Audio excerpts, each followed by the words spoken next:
মাওলানা রফিকুল ইসলাম খান এবং হামিদুর রহমান আজাদ। এনসিপির প্রতিনিধি দলে ছিলেন আরিফুল ইসলাম হাবিব, ডাক্তার তাসলিম জারা, হাসনাত আব্দুল্লাহ, আব্দুল হান্নান মাসুদ। বিএনপি প্রতিনিধি দলে ছিলেন মির্জা ফখরুল ইসলাম আলমগীর, ডক্টর খন্দকার মোশাররফ হোসেন, গয়েশ্বর চন্দ্র রায়, ডক্টর আব্দুল মঈন খান, আমির খসরু মাহমুদ চৌধুরী, সালাউদ্দিন আহমেদ, ইকবাল হাসান মাহমুদ টুকু ও doctor HM. Zahid Hossain.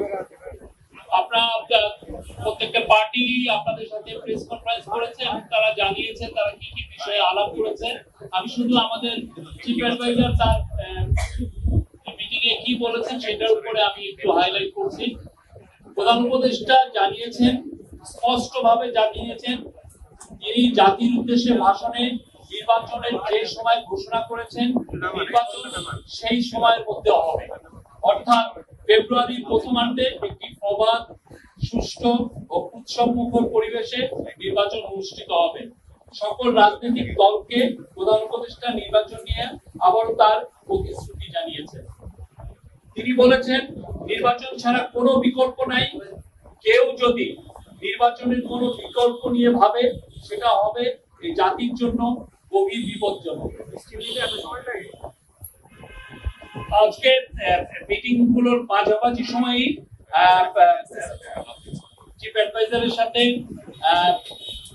Vice president of national consensus commission আর ডক্টর আলী রিয়াজ এবং প্রধান উপদেষ্টার বিশেষ সহকারী মুনির হায়দার দেখা করেছেন।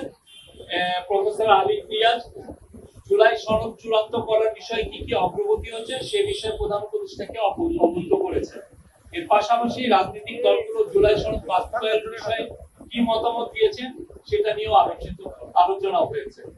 এই ছিল আজকে। আর আজকের মিটিং গুলোতে আদিলুর রহমান খান ছিলেন, অ্যাডভাইজারদের মধ্যে ডক্টর আসিফ নজরুল ছিলেন, ডক্টর ওয়াহিদুদ্দিন মাহমুদ ছিলেন এবং national security adviser doctor Khalilur Rahman ছিলেন।